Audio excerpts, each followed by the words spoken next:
Olá pessoal, Gustavo Machado, canal Orientação Marxista. Eu não poderia deixar de fazer um vídeo aqui no canal a respeito da catástrofe e da situação que está se abatendo agora, já nas últimas semanas, e continua em intensidade talvez até maior nos próximos dias, com a população do Rio Grande do Sul, envolvendo aí as grandes enchentes e a destruição em massa, por vezes, de cidades inteiras, de parte significativa da região metropolitana de Porto Alegre e de Porto Alegre, e com consequências as mais variadas, que todo mundo está acompanhando pelos noticiários, e eu nem preciso repeti-los aqui.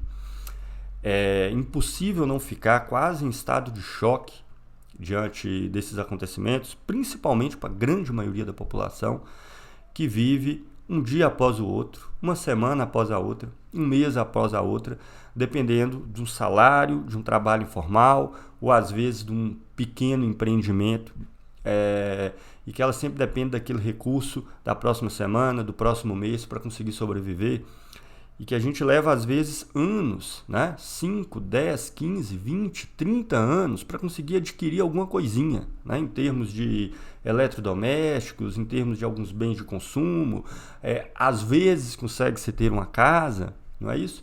Imagina perder tudo isso, quase que de uma hora para outra, se não tudo, pelo menos grande parte, em função de situações como essa que está acontecendo no Rio Grande do Sul, envolvendo um percentual gigantesco da população. Isso para não falar de quem perdeu a vida, né? Nós já estamos aí contando as centenas, e danos de todos os tipos, materiais, psicológicos. Realmente só quem está vivendo a situação pode sentir, saber exatamente o que é isso. Então, por essa razão, eu venho aqui me somar, né, a partir desse vídeo aí no canal, todas as iniciativas de solidariedade que estão acontecendo, mas em particular uma, tá? Que é a campanha que está sendo organizada pela CSP com Lutas do Rio Grande do Sul, que é uma central sindical e popular, com atuação independente tanto dos governos quanto das empresas, das grandes empresas e dos patrões. E nós vamos ver aqui nesse vídeo por que essa independência dos governos e do aparato estatal é tão importante também numa luta como essa. O atendimento imediato, as pessoas precisam agora, para ontem, para as próximas horas, para os próximos dias. Nós estamos falando uma campanha de solidariedade para atendimento às necessidades mais básicas, que nesse momento não está sendo possível atender para grande parte da população. Então isso é, sem dúvida, a prioridade nesse momento, tá? Independente das razões estruturais de longo, médio prazo, dessa crise que está acontecendo agora, tanto com relação ao que foi feito no passado quanto no futuro. A solidariedade agora ela é extremamente importante. A CSP com Lutas organiza centenas de milhares, até milhões de trabalhadores no Brasil inteiro, como eu falei, de forma independente, estruturada em todo o Brasil, e ela está fazendo uma campanha de solidariedade, e eu vou estar colocando aqui na descrição do vídeo, tá? O Pix, para onde pode ser feita as transferências, seja Pix, seja por transferência, depósito bancário, qualquer uma das possibilidades existe, tá? É para lá que vai a minha contribuição, e eu faço realmente um clamor para todas as pessoas que estão acompanhando o canal, que façam um esforço para contribuir e se juntar a essa campanha de solidariedade. Eu sei que a maioria das pessoas, eu inclusive, a maioria do tempo está ferrado financeiramente, tá? E qualquer contribuição vai fazer falta, mas é preciso a gente fazer esse esforço e saber que a falta que a gente vai ter desse recurso é muito pequena comparado com a ajuda que pode ser dada hoje a milhões de pessoas que estão em situação de não conseguir o atendimento às necessidades, as mais básicas, para não falar do drama psicológico por diversas razões, tá bom?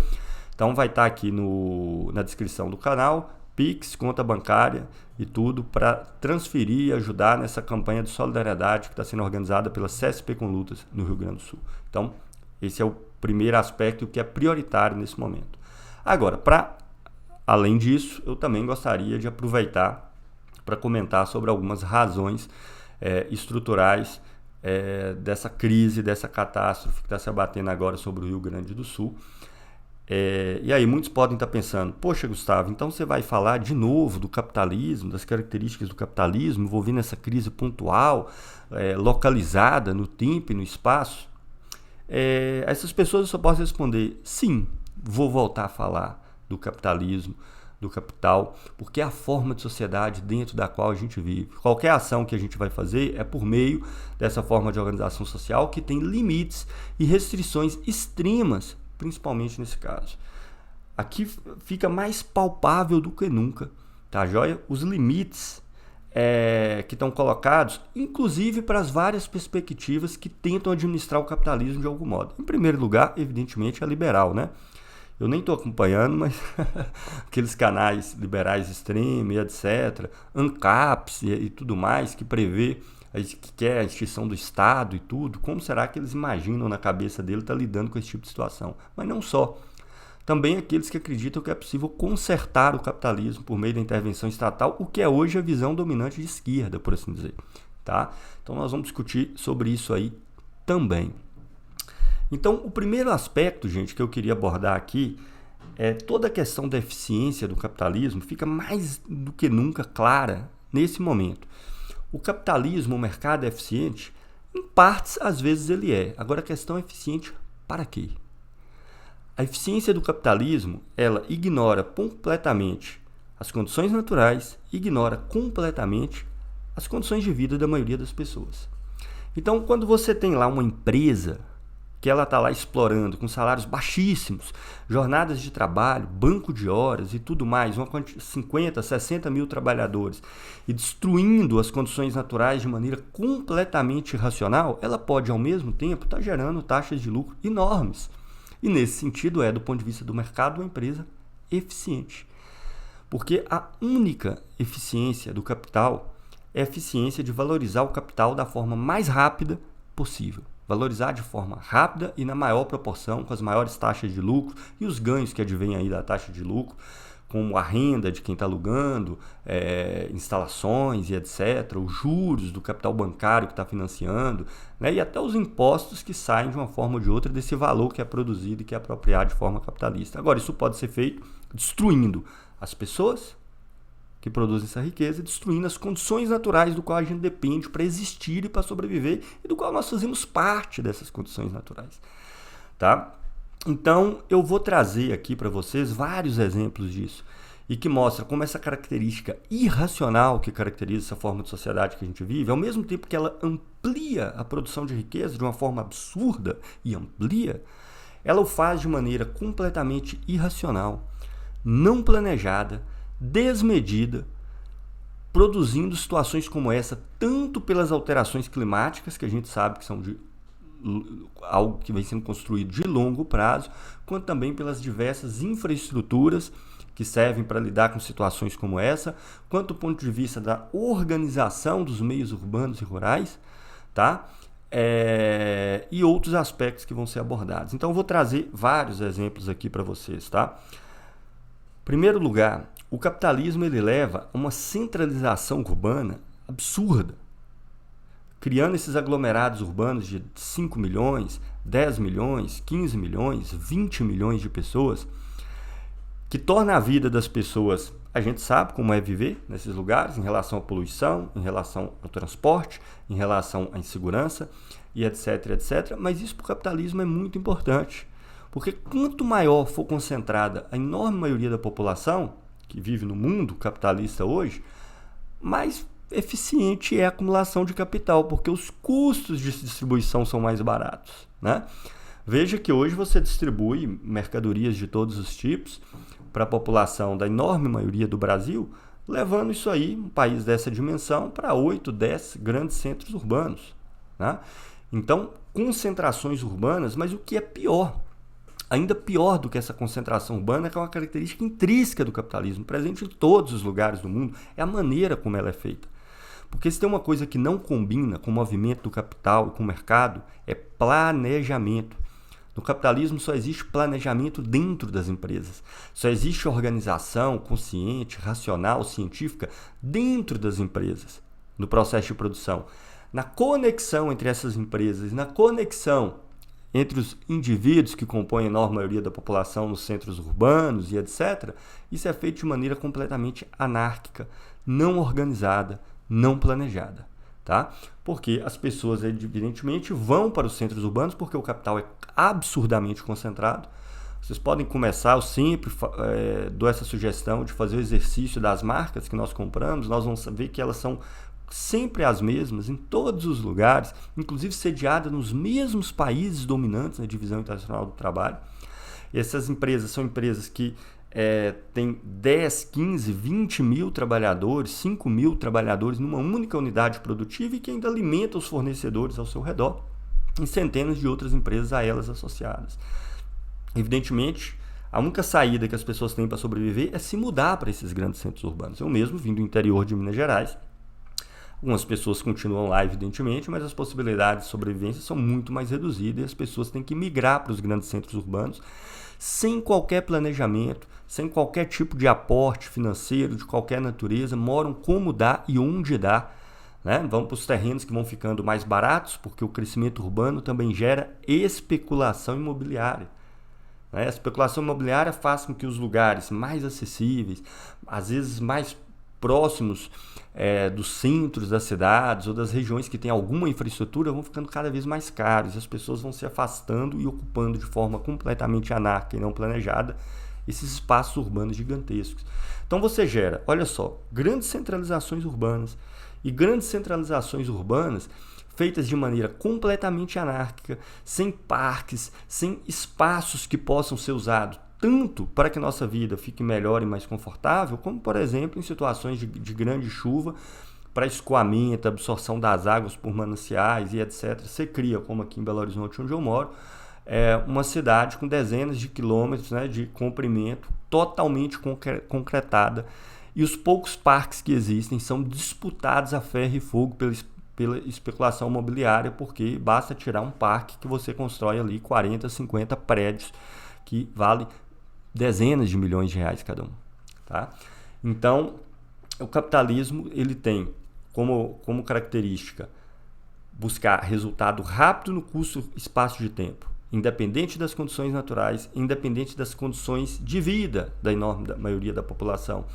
Centraliza em grandes ambientes urbanos não planejados, local em que se dá esse grande centro urbano, dentro do movimento automático do capital, impessoal e não planejado, não é pensando onde vai ser melhor e mais seguro para as pessoas viver, mas é sempre pensando no resultado econômico imediato. Por isso que a beira de rios, né, são tão ocupadas em relação às cidades, porque o abastecimento de água é mais rápido, é mais barato imediatamente, normalmente é fonte de energia também, de diversas formas, transporte, dentre várias outras coisas, não é isso?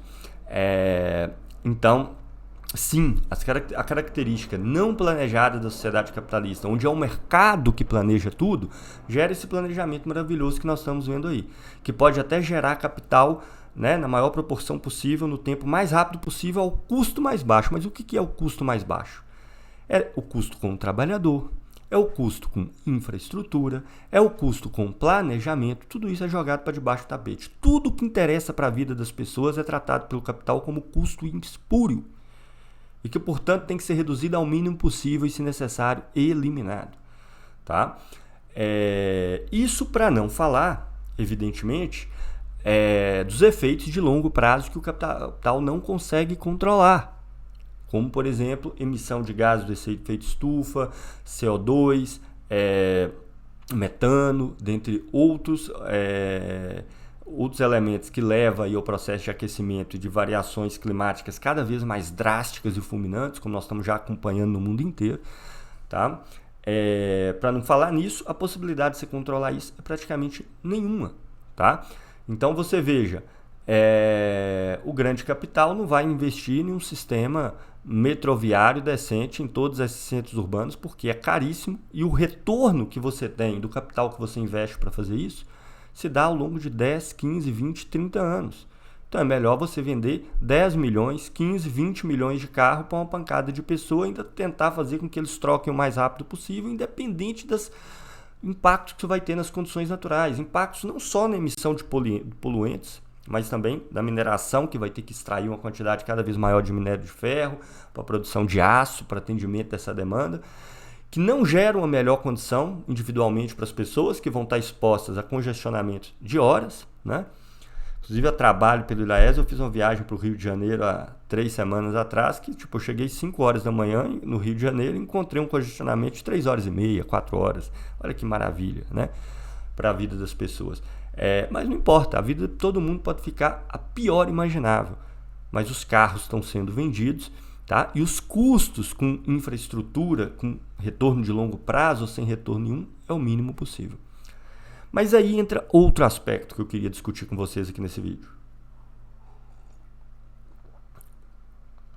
Então, como a gente vê, as cidades e todo o processo produtivo visa a atendimento de necessidades imediatas, essa eficiência do mais rápido possível, independente das consequências de médio e longo prazo, para a população, para a classe trabalhadora e para as condições naturais, que são a partir das quais nós extraímos qualquer coisa que nós precisamos e sobrevivemos e somos parte dela.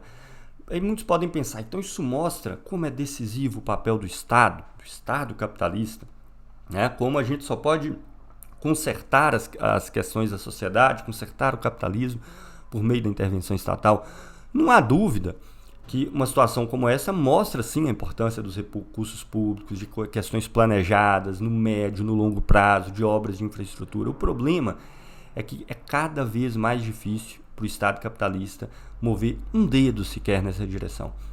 Quando é possível fazer alguma coisa é por meio dele, não vou negar. Daí o problema envolvendo as privatizações, daí o problema envolvendo a expansão do mercado privado sobre o setor público dentro do capitalismo. No entanto, mesmo o Estado capitalista encontra-se diante dos mesmos limites. Tá? Basta vocês verem, vamos pegar o caso do Rio Grande do Sul. O Estado do Rio Grande do Sul está quebrado há mais de 10 anos. Tá? Está quebrado há mais de 10 anos. Por que vocês acham que o Estado do Rio Grande do Sul está quebrado há mais de 10 anos? Aí entra o grande discurso dominante hoje, que não explica absolutamente nada. As pessoas pensam pela má administração pública, né? Pela corrupção. Evidentemente, a má administração pública existe e agrava o problema. Evidentemente, a corrupção existe e agrava o problema, mas é um problema muito maior por trás. O problema é que no Brasil e no mundo, o Estado capitalista está a serviço da economia capitalista e das grandes empresas capitalistas. Como que se materializa na prática? No Brasil, por exemplo, a arrecadação dos estados no Brasil e da União está a serviço do mecanismo de dívida e de endividamento que alimenta o capital privado. Cada vez uma fatia maior dos recursos do Estado, e vai ter peculiaridades a esse respeito que eu não vou ter como entrar aqui em detalhes, né? Lá nos anos 90, os estados tinham cada um seu banco, tinha uma finança mais ou menos autônoma. Isso foi centralizado de lá para cá. E a maioria dos estados já surgem após essa centralização, quando o Plano Real foi criado, com a dívida gigantesca com a União, né? Com o governo federal. Então, uma fatia cada vez maior dos recursos do Estado é para eles pagarem essa dívida para a União. O Estado do Rio Grande do Sul quebrou porque ele não tinha mais condições de pagar essa dívida. Tá? E a União, por sua vez, capitaliza todos esses recursos que vão cada vez mais para o serviço da dívida pública, que por sua vez servem para quê? Para alimentar o capital privado. Como o capital, os caras vão acumulando nessa eficiência do capital, acumulando cada vez mais dinheiro. Pega todo aquele excedente. O que você vai fazer com o excedente? Eu vou ampliar o processo de produção. Mas como que você vai ampliar o processo de produção se as pessoas estão com um salário cada vez menor e com menos emprego e não conseguem comprar mais do que elas compravam antes? Como que você vai ampliar o estado de produção, a escala da produção, se o Brasil se unilateraliza mais com conhecimento técnico apenas para a produção de commodities e da indústria de base, e a gente está dependente de consumir os produtos de tecnologia de ponta hegemonizado pelos países dominantes na divisão internacional do trabalho. Os capitalistas não têm onde colocar o dinheiro, então eles colocam onde? Em títulos da dívida pública do Estado. E as coisas se casam, tá? Mas então por que o Estado aceita isso? O Estado capitalista está dentro da economia capitalista, está umbilicalmente ligado a isso. Quando as empresas arrecadam, não conseguem expandir sua escala de produção, não conseguem produzir mais, o Brasil cada vez mais dependente de produtos primários, com empregos menores, com salários menores, para a enorme maioria da população que vai comprar esses produtos, o Estado também arrecada menos. Então, uma coisa casa com a outra. Por um lado, as receitas estatais entram em crise, você precisa de aporte financeiro extra. Por outro, os capitalistas não têm onde colocar o seu excedente. Onde eles vão colocar o seu excedente? Nas mãos do Estado, entrega para o Estado. que, arrecadando impostos do conjunto da população, vai usar aquele recurso naquele momento, mas depois vai ter que devolver com juros e correção monetária, pagando os juros de títulos da dívida pública. Então o Brasil ele vive assim, ele passa 10, 15 anos, o Estado, né, dá um crescimentozinho, o Estado consegue arrecadar mais do que gasta e ele fica pegando todo esse excedente e pagando juros de título da dívida. Depois vem a crise, as empresas não têm nenhum de mais colocar o seu dinheiro, as grandes empresas, que não sejam títulos da dívida, ele passa ali mais uns 10 anos, pegando esse dinheiro do capital privado para poder devolver com juros e correção monetária por esse mecanismo de rolagem da dívida. Estão entendendo? Então, o que acontece? Isso faz com que os estados e a União estejam permanentemente degoladas. Não tem como fazer os limites para fazer investimentos estruturais de longo prazo dentro desse mecanismo são os mais reduzidos possível. A palavra de ordem da União e dos estados é cada vez mais cortar gastos, cortar gastos, cortar gastos, cortar gastos. Mas como assim cortar gastos? Porque, veja, a produção de riqueza, por um lado, ela tem que ser consumida pelo outro. Então, tudo que é produzido tem que ter recursos para gastar e comprar essa produção. Quando fala-se cortar gastos, significa o seguinte: os estados, além de investir em serviços essenciais como educação, saúde, moradia, transporte, além de investir ou de gastar, se preferir, em infraestrutura urbana, em construção de parques, em cidades que tenham materiais que permitam a absorção da água, com planejamento, em obras que possam conter grandes catástrofes naturais, não. Ele, para remunerar o capital privado, ele tem que reduzir isso ao mínimo possível. E até nos municípios, é uma divisão tão maluca que no Brasil é assim, na União e nos estados eles estão orientados para a dívida. A rolagem da dívida, a arrecadação, pegando dinheiro do capital privado e despesas pagando para o capital privado, é metade do orçamento da União. Tá? Nos municípios, que está um pouco fora disso, a estrutura tributária brasileira faz com que os municípios não sejam lá muito endividados. Por outro lado, cada vez mais se comprometem com o setor privado, comprando as coisas do setor privado ou simplesmente terceirizando as suas funções. Então, cresce cada vez mais o espaço da terceirização, das políticas públicas privadas, né, da privatização do que existe de recurso público municipal, também nos outros entes, que cada vez mais vai para a iniciativa privada. Então, nós temos aí no escopo do anuário do ILAESE, né, que temos esses dados aqui detalhados, a gente não está tirando esses dados daquele lugar, é tudo declarado, nós só analisamos e mostrando uma concatenação entre esses elementos todos.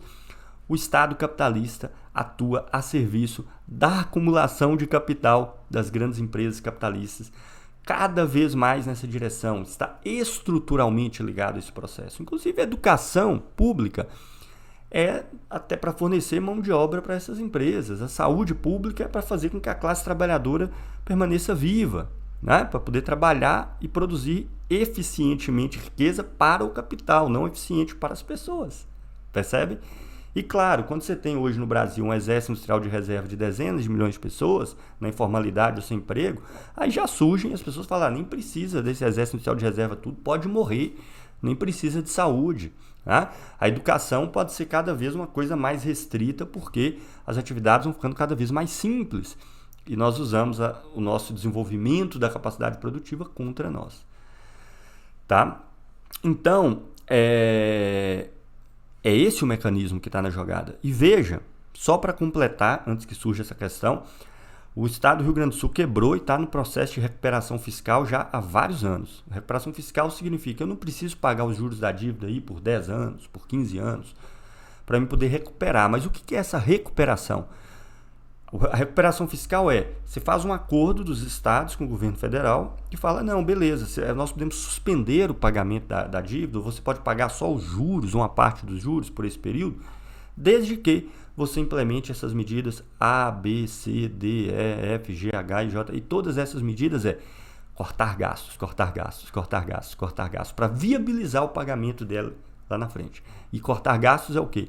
É em tudo que atende de maneira direta e indireta à população, tanto no dia a dia, nos serviços básicos, quanto qualquer, ainda mais, processo de transformação estrutural de longo prazo, que é gastos ainda maiores.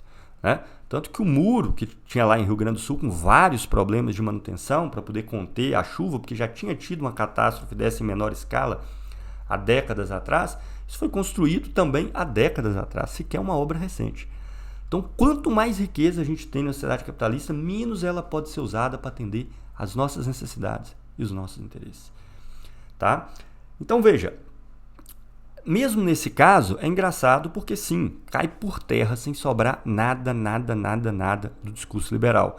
É o Estado que vai assumir o grosso do ônus, tá? Do que está acontecendo e tem que assumir, tá? Tem que assumir.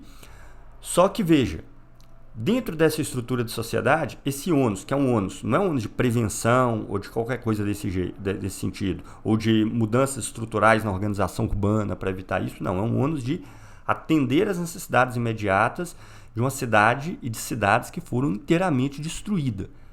Gastar o mínimo possível para fazer isso também. Vai ser assumido pelo Estado.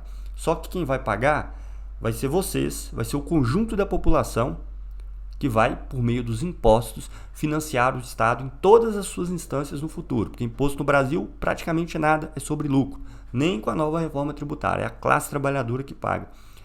E quem vai ganhar de novo, inclusive com a catástrofe, vão ser um monte de empresas privadas que vão fazer essa reconstrução financiada por vocês, que inclusive vão poder vender mais no próximo período, porque no capitalismo não tem nada que dá mais fôlego para essas empresas capitalistas do que a destruição, porque depois você acumula para reconstruir.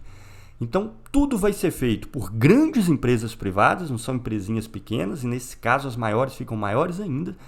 Então, elas vão crescer no próximo período, financiado pelo Estado que você está pagando, e ficarem ainda mais ricas e vão fazer o mínimo possível, porque as despesas estatais estão arrochadas, porque a maioria dela é também para atender na forma de juros essas empresas privadas. Estão entendendo o mecanismo todo?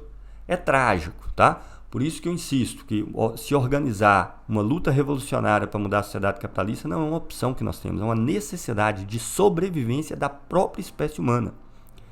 Não é um gastar tempo para tergiversar sobre a sociedade, sobre o mundo e sobre o bem geral. É sobre as nossas necessidades, é sobre a nossa sobrevivência. Isso está colocado na ordem do dia. Percebe a concatenação da coisa toda? Vários desses temas eu já tratei em outros vídeos aqui no canal.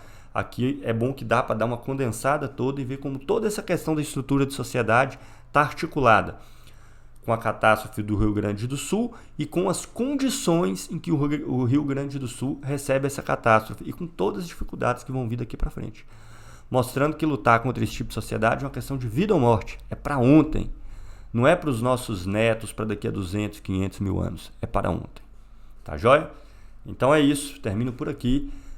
Reafirmo, gente, não se esqueçam de fazer a contribuição para a campanha de solidariedade organizadas pelo CSP com Lutas do Rio Grande do Sul. Os dados vão estar aqui na descrição, tanto de Pix quanto de transferência. Façam um esforço para ajudar, porque as pessoas estão precisando disso. Independente desses problemas estruturais que nós discutimos aqui, elas estão precisando desse recurso para agora, para ontem, para os próximos dias.